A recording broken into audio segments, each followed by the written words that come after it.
जो बड़े इनको लघु कहे, नहीं रहीम घटी जाई। गिरधर मुरलीधर कहे, कछु दुख मानत नाही।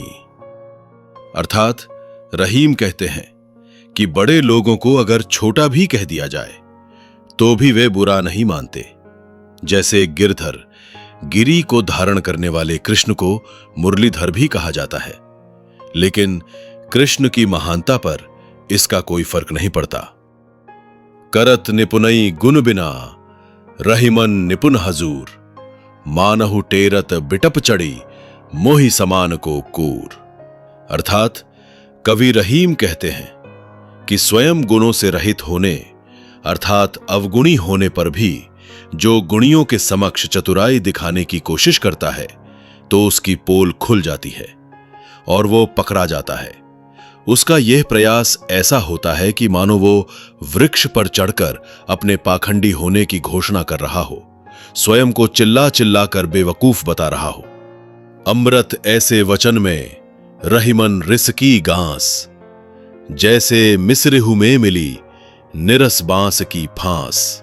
अर्थात अमृत जैसे मधुर वचनों में क्रोध गांठ या बाधा का काम करता है, वह उसी प्रकार बुरा लगता है जिस प्रकार मिश्री में मिली हुई नीरस बांस की फांस बुरी लगती है।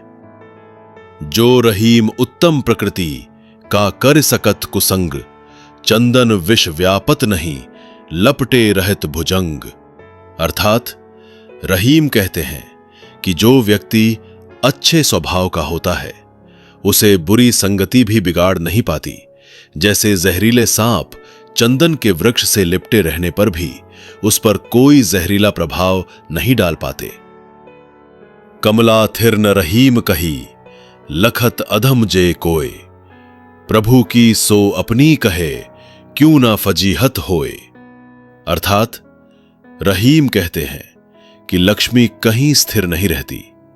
मूर्ख जनों को ही ऐसा लगता है कि वो उनके घर में स्थिर होकर बैठ गई है। उस मूर्ख की फजीहत कैसे नहीं होगी जो लक्ष्मी को, जो नारायण की अर्धांगिनी है, अपनी मानकर चलेगा। हिंदी कविता मंच यूट्यूब चैनल पर आपका स्वागत है। चैनल को सब्सक्राइब करना ना भूले।